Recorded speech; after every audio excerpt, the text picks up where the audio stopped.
For Global Business Update, Michael Wilson joins us now from London. Good morning, Michael. Morning. A bit of a down day, really, as far as Asia Pacific concerned, particularly since the US Federal Reserve Chairman Jerome Powell signaled further rate hikes ahead after raising rates by getting the Fed's approval to raise interest rates by 0.75%, 75 basis points as expected. But he did say, and this really spooked the markets yesterday, I'll come on to this, the detail, but he said that any talk about pausing the tightening cycle was a bit premature. And basically that sort of sentiment really echoed all the way around the Asia Pacific markets. The MSCI's broadest index of Asia Pacific shares outside Japan slipped by 1.75%.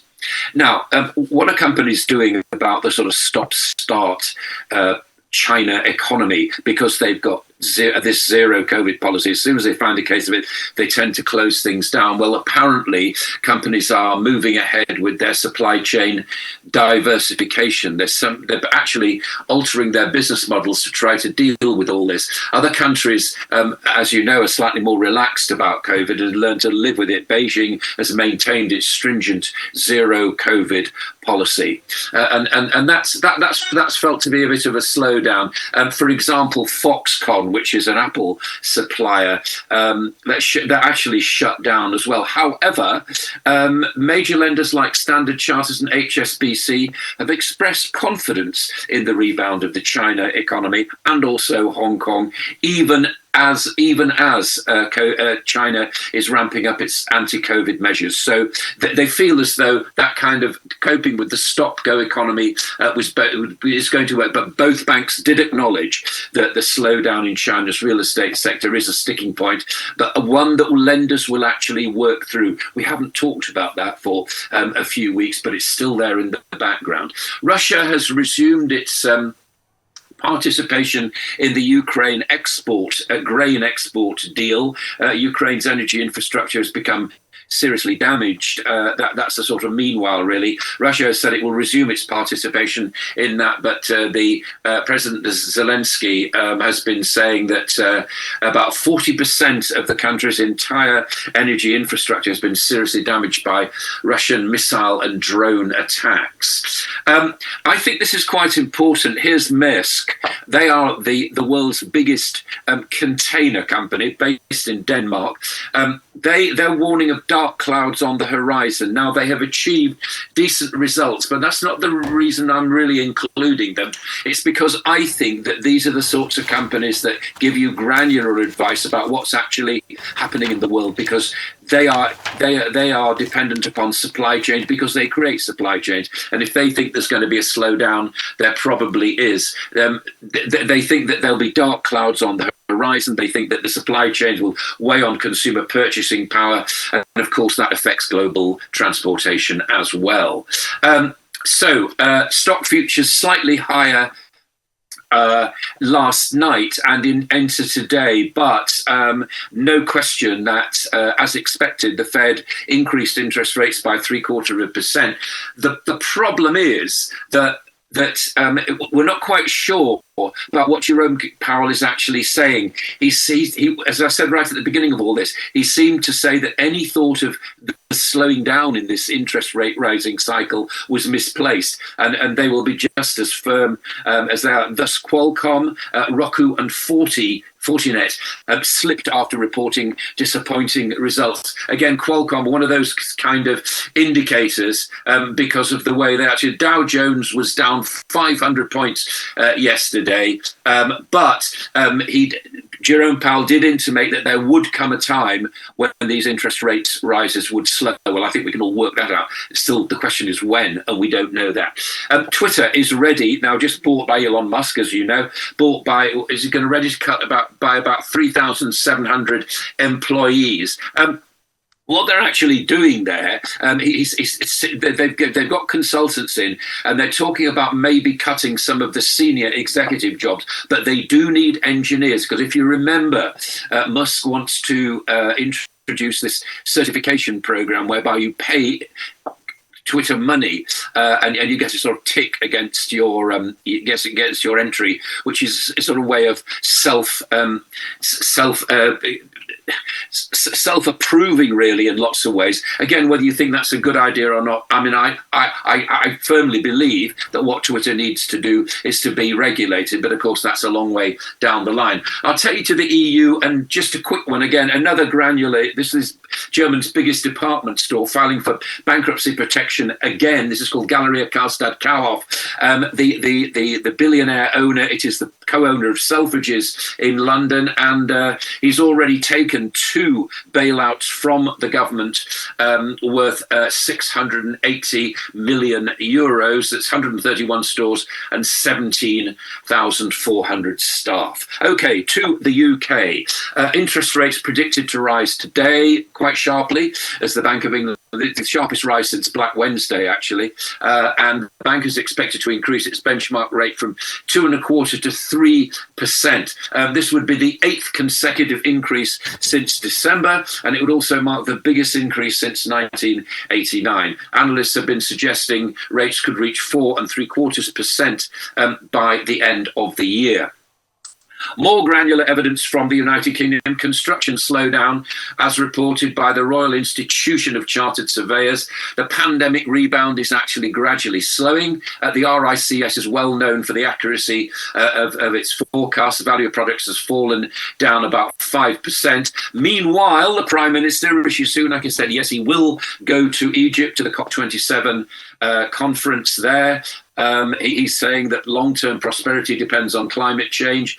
However, he met the Chancellor yesterday, Jeremy Hunt, and between them, the reports are that there will be an increase in windfall tax from 20 to 30%, which should raise about £40 billion over the next 5 years. So politics actually kicking into what he said he wouldn't do, but now apparently they are going to do that. Oil prices remaining relatively steady, some caution after another decent move yesterday. All the usual factors. OPEC, broadly speaking, though, it looks as though there's this sort of range between $90 and $100 a barrel. Not quite the $300 that a barrel that we were told could happen at the beginning of the year, but still interesting to see whether the crude can actually test the upper end of this range, and that's really what the markets are looking at in this global view this morning. All right, real quickly, Michael, it seems as if the rise in interest rates is not really working as regards inflation, and that's why it looks like as though the Democrats are going to lose at midterm elections big time. In fact, never seen results, maybe the 1920s. And secondly, Rishi Sunak seems to backtrack on everything. Does he have integrity? Can he be trusted with some other plans he says he'll do now, since he's backtracked on everything?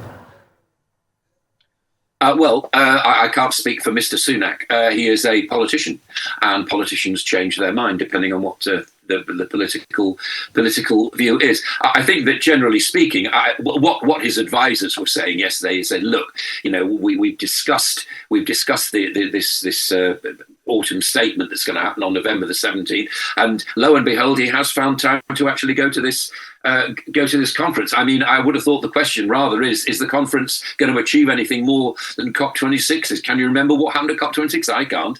And I think the world has changed a great deal. And what does COP27 actually stand for in Egypt and so on? But nevertheless, he's going, and it'll be and it'll be in the view of the cameras, and he'll be trying to defend his U-turn there. As far as interest rates are concerned and inflation is concerned, I would just stress that, as you know, inflation is only, it doesn't really work. It doesn't really talk about high prices. They will continue. It's the rate of price increases, and naturally inflation will fall. Interest rates will probably peak. They're felt to be peaking around about 4.75%. That may be the case. That may not be the case. I really don't know. But inflation, the measure of inflation, will fall. I think we'll still be facing high prices. Okay, Michael, we have very limited time. First, Evergrande in China. The China Construction Bank has seized the mansion of the chairman of Evergrande. Looks like the problem is not going to end very soon. And other creditors have seized the assets of the company. 2, are we facing a central bank-induced global recession? The Fed under Jay Powell. This is the fourth aggressive increase in interest rates, something that Alan Greenspan didn't do, something that Bernanke didn't even do, not to even talk of Janet Yellen before him. So is this going to lead to a downturn? And then, of course, finally, the Glencore issue that we've been talking about, Glencore Energy UK, indicted to be a top official to be sentenced this week for violations at the Southwark Crown Court of business ethics. I'll let the courts deal with Glencore, if you don't mind. Business ethics depend on where you are in the world and so on. Much too broad a subject, really, for somebody like me to talk about. The courts will do their work, and if indeed that's what caused it to be done, then that's what will be done. I don't wish to comment on Glencore and its legal problems. It's down to the courts and down to Glencore, quite honestly. As far as the central bank induced recession is concerned, well, we've had years of very, very inexpensive money. Some would say free money, some would say printing money. It comes to an end, and central banks at the moment have little that they can do apart from monetary influence, and it's very, very crude. I recognise that. I think most people do. Whether it causes a recession and how deep that recession is, very, very difficult to say at the moment. I mean, I quoted what Maersk said about global recession and so on. It will hit developing countries more because they tend to be more volatile. But will there be a deep recession in the United States? I suspect not. Not if you take what's happening with the jobs figures and so on, and certainly not if you take what happening with Wall Street. I think they can see an end to this, the end to the interest rate rises. When exactly, nobody knows. But again, I think most central banks would prefer to remain relatively flexible about that. But there's no question that monetary levers are extremely clumsy ones. But we've been saying that for a long time, haven't we? All right, thanks.